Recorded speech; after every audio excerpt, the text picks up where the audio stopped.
What's up guys and welcome back to On The Brick, where today we're going to be going over your unpopular LEGO opinions.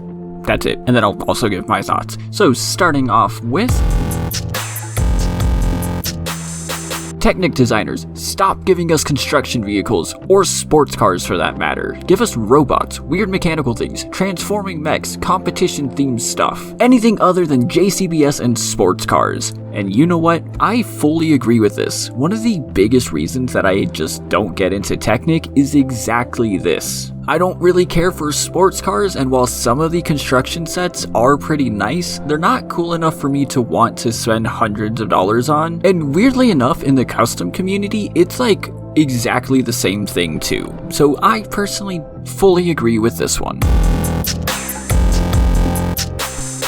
Creator 3-in-1 is the best theme. It has castles, pirates, Vikings, theme parks, space, nature, and modern buildings, and every set has at least 2 alt builds to inspire builders to keep exploring the possibilities they contain. Oh man, this one. Okay, I get where this guy's coming from, and he's not necessarily wrong, but at the same time, I can't quite agree with it. On an actual technical side of things, having worked at the LEGO store, our 3-in-1 sets were some of the least popular ones sold. Way more people went for LEGO, Ninjago, architecture, even Friends. On a personal level, I will pick just about every single other theme before I pick a 3-in-1 set, specifically because that yes, you get alt builds, but they're always incomplete because you don't use all the pieces in them. I would rather have one very solid set instead of 3 okay sets. How many Millennium Falcons, X-Wings, Slave Ones, etc. do we really need? We don't need annual updates of the same Star Wars sets over and over again. Absolutely. Oh my goodness, everyone, please listen to this guy. Seriously, we do not need more Millennium Falcons, we don't need more X-Wings, we don't need more Slave Ones. Give us some diversity. Do you know how many vehicles there are in Star Wars that we still have never gotten before? There needs to be a minimum, in my opinion, of 5 years between when a set comes out and when it can be re-released. Why? Well, because 5 years is a lot of time in the LEGO world. But yes, I fully agree with this. We do not need to keep getting the same vehicles over and over again. Okay, here's a kind of funny one. Most gift with purchases are lame and not worth planning your purchases around. And you know what?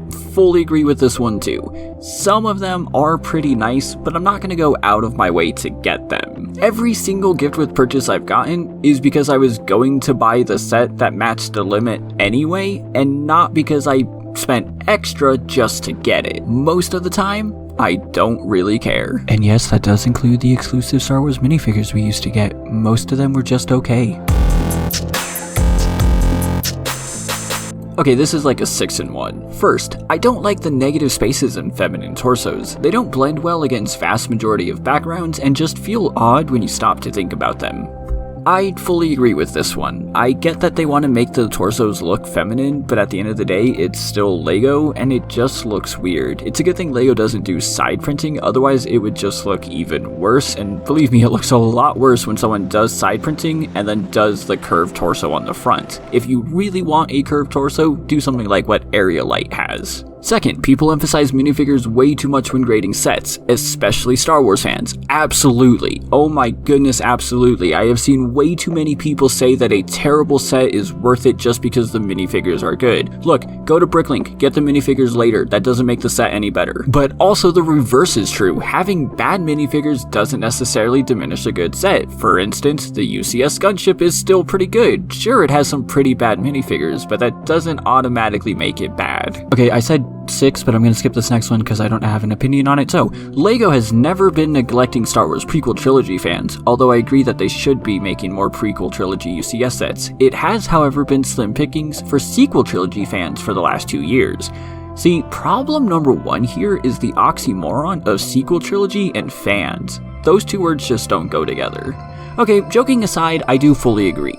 Personally, I love the First Order aesthetic and would love to continue growing my army, but the only way I can really do that and not break my bank is through knockoff minifigures. If LEGO released more First Order Trooper battle packs, I would 100% keep buying them. And yeah, we also have gotten a lot of prequel trilogy sets, just not really good ones compared to what we get for the original trilogy. Or nearly as many as we get for the original trilogy. I also love this one. People whine too much about things they could easily modify in their sets, almost as if they've forgotten what the main function of LEGO is. Absolutely. If you don't like something about a set, guess what? It's LEGO. You can fix it. It's that simple. And the last one this guy said is that the May the 4th promos that were small dioramas were much more interesting than the exclusive minifigures. Again, fully agree. An exclusive minifigure is kind of like, okay, like I'll put it on a shelf and it'll be in display. But if I'm gonna do that, I might as well have a display piece anyway? In fact, why don't they just combine the two? Do something like the Dagobah diorama with a new Yoda or a new Luke. Something like that would get a lot of people interested. Printed pieces should be the norm, not the exception for a product with such a premium price. Once again, fully agree. I think a lot of you will probably agree with this. This is why I love the ideas line so much and why I constantly complain about stickers in UCS sets. If you can do printed pieces and multiple unique printed pieces in the ideas line, you can do them in Star Wars UCS sets. That should absolutely be the norm. Ooh, here's a new one. Mine is that most of the architecture line is way too overpriced for what you get. Price per piece looks good, but a lot of the set is made up of 1x1 or 1x2 tiles and studs, so it's not as amazing as you would think seeing things like Singapore being over 800 pieces for $60 when you realize just how much of it is comprised of the smallest pieces made. Okay, I read that really weird, but I do fully agree with this guy too, and it's one of the bigger reasons why I've stopped buying architecture sets, because yes, they look good, but the prices are just so expensive for what you ultimately get at the end of the day. 800 pieces for $60 does sound great, except like this guy pointed out, when most of them, and like that I mean like 90% of them, are 1x1 pieces. It's just not worth it. Lego, Legos, Lego, Legos, Lego, Legos, Legos with an apostrophe, Legoed, doesn't matter to me. I do make an effort to post with Lego as to not provoke others. Okay, I know that this is unpopular opinions, but you're actually wrong about this one. The correct form is Lego bricks. Lego themselves have said that. Legos is incorrect. The proper plural of Lego is Lego or Lego bricks. It's that simple, sorry. Ooh, this guy's a little daring. Here's an actual unpopular opinion. LEGO doesn't need to, nor should it, bring back Bionicle. Well, you know, I don't really care either way. I had some Bionicle growing up and quickly phased out of it, but I don't think it would do so well nowadays. Didn't they try to bring it back at some point and then it just got discontinued anyway? I think this is one of those vocal minority types of things where like some people are very vocal about it, but the majority of the people just don't really care. Price is too high for plastic, too many sets, too many special parts. I don't really agree with this one at all. There's a huge variety of people buying LEGO, and if we reduce the amount of sets out there, that's not going to decrease the prices of them.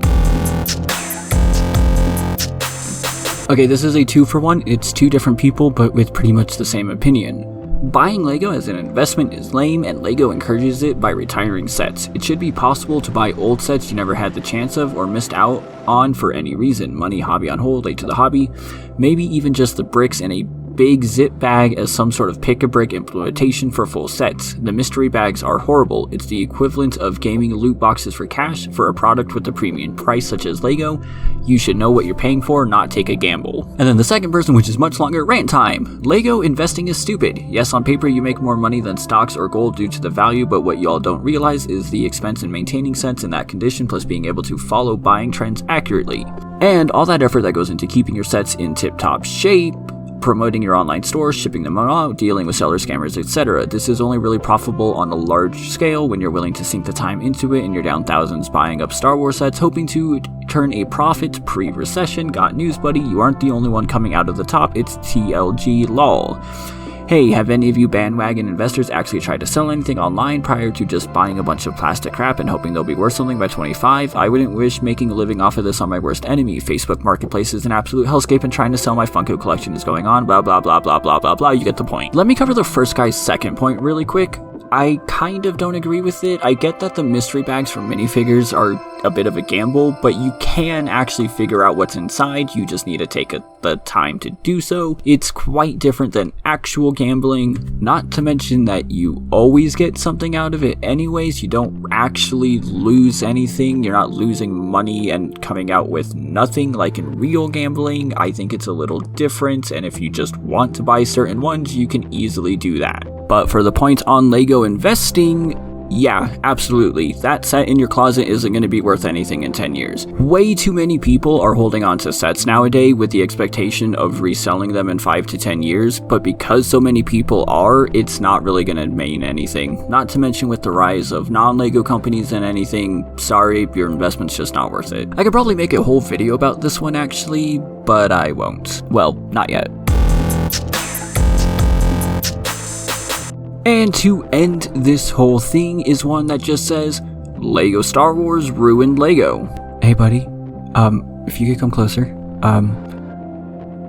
LEGO Star Wars quite literally saved LEGO from going bankrupt and not being a company anymore. Like, literally, you would not have LEGO today if it wasn't for LEGO Star Wars. So maybe, just maybe, LEGO Star Wars didn't actually ruin LEGO. But at the same time, it has kind of caused them to neglect other themes, so I can see that point. But with that said, let me know your thoughts on these in the comments down below, and let me know your unpopular LEGO opinions. Please keep things civil. Remember to like and subscribe if you want to see more, and consider checking out my Patreon where you can join all these wonderful people on screen and get shoutouts like Jonathan. Thank you all so much for watching, and I'll see you next time.